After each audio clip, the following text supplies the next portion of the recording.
hearing. So Shruta, Drishti. What's another one? No. Ayamanaha. By inference, by logic. But we're not talking about either of those. Right now we're talking about drishti, by seeing. The seers of the truth. So they have seen so many things come and go, impermanent. And so have we. We've also seen many things come and go, including our body, our life, our family, houses, businesses, countries, economies, wars, so many things come and go in this world. This world is a constant parade of coming and going. Where are the great leaders of Egypt and Rome and Assyria and places like that? Their bones are buried under the shifting sands. All ruins, all gone, finished. So many great kings, great cities, great wars being fought over what were thought to be great causes. Now it's all just dust. Similarly, this present civilization will turn to dust. Everything that we know, everything that we think we are attached to, it's all temporary. Try to understand. Only the self-realized souls are tattvadarshibihi. They have seen the truth. That same word is used in the 4th chapter, 439. Can anybody tell me what that says?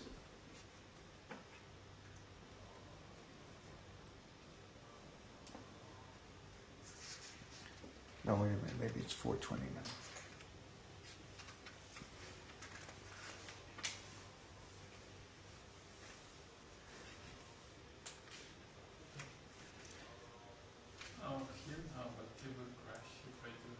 What's that? No. Sorry, 434. Tad vidi pranipatena pariprashnena sevaya upadekshanti te jnana jnaninas tattva darshibaha. Or tattva darshinaha. Same word. Jnanina. He is self-realized. He has real knowledge. Tattvadarsinaha. Same word, just different tense of the verb. Tattvadarshibihi, tattvadarsinaha. The seers of the truth. He has, and then this one, he has seen the truth. Tattvadarshibihi, tattvadarsinaha. He's seeing the truth. That means he's seeing Kṛṣṇa. He's seeing the spiritual world. He knows. He's not theorizing. He's not guessing. We're not talking about anumanaha, the consideration of logic or reason. We're not even talking about shruti or shravana, hearing from authorities or from the Vedas. No. We're talking about direct seeing. Tattvadarshibihi, tattvadarsinaha, one who has seen the truth. This can be experienced by anyone because everyone has transcendental consciousness. Consciousness is transcendental. The problem is we're filling it with junk. We're filling our consciousness with temporary things. It's like the difference between a nutritious meal and going down to the fast food place and getting the junk food. A bag of potato chips or something like that. Versus a nice nutritious meal. So, because of this, we feel empty, we feel incomplete, we feel restless, we feel unfulfilled.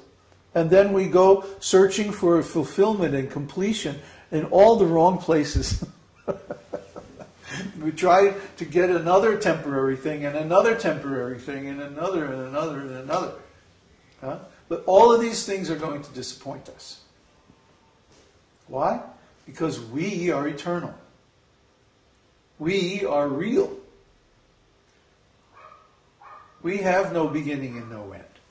We have transcendental existence. But we try to fill our senses, our mind, our consciousness with temporary things. Of course that's not going to work. We're going to feel cheated. We're going to feel unsatisfied. Huh?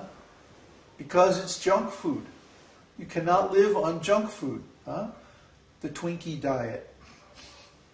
Huh? It's crazy. You can't live on Twinkies and potato chips and pizza. I mean, you can, but the quality of life is going to be very bad, very poor. Similarly, our quality of life, if we try to fill ourselves with this material consciousness, material knowledge, is going to be very poor, and we're always going to be unsatisfied. I need to get a different chair. This thing is really bugging me. Well, not right this second, but next time we'll set up different. So why? Why do we keep doing this to ourselves? Huh? Hitting ourselves over the head with these material impressions. Because it feels so good when we stop. Huh? Go to sleep at night. Don't have to think about it anymore. I don't know. That doesn't make any sense to me. If we know, and Bhagavad-gītā and other Vedic scriptures tell us very plainly, if we know that our consciousness is eternal, and that we should fill our consciousness with spiritual sound vibration, spiritual impressions, spiritual thoughts, then why don't we just do it? Why do we continue to cling to this illusory material existence? It doesn't make any sense to me. It's like, duh? Why would anybody want to do that?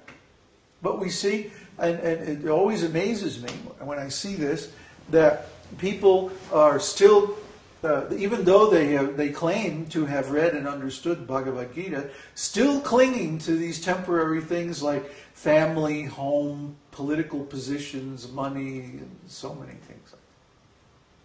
So, all right. Suppose that you can't understand this truth, you can't realize this truth, you can't give up your material attachments. Now what are you going to do? Huh? Well, Kṛṣṇa already gives that instruction in Bhagavad-gītā. He says, just love me with all your heart. Think of me all the time.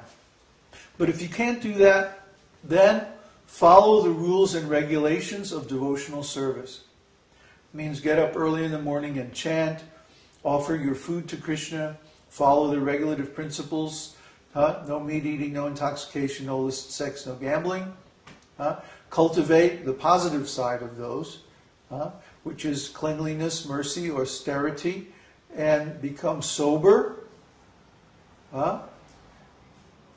Fill your mind with Krishna's instructions, meditate on them all the time. And Kṛṣṇa says, oh, but if you can't do that, then what?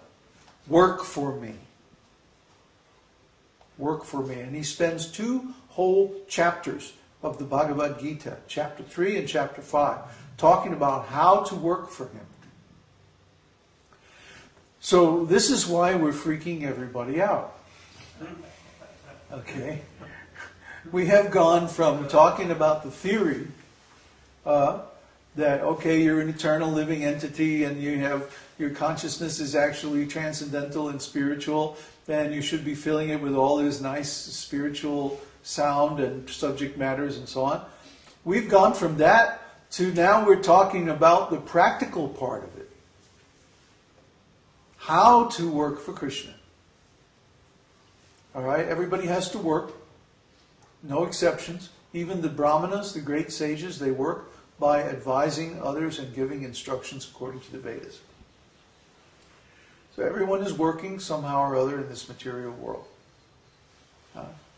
But we can work in such a way that our work is offered to Kṛṣṇa.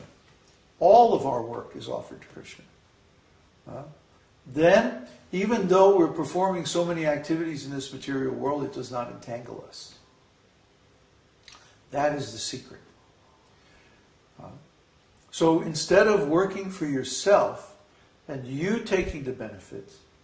You work for Kṛṣṇa and offer the benefit of your work to Kṛṣṇa. Kṛṣṇa becomes the beneficiary of your work. This is so simple. It's so powerful. But you can't do that if you remain independent. You can only do that as part of a devotional community. I mean, I suppose someone who is very experienced and knowledgeable, they might be able to do it independently. They would have to be very strong. Certainly, you cannot work for the system in a corporation and all of that, and live separately in a house designed for sense gratification and still work for Kṛṣṇa. That's just so pretentious. I mean, it's just ridiculous. Practically speaking, no one can do that. But you can join a spiritual community. You can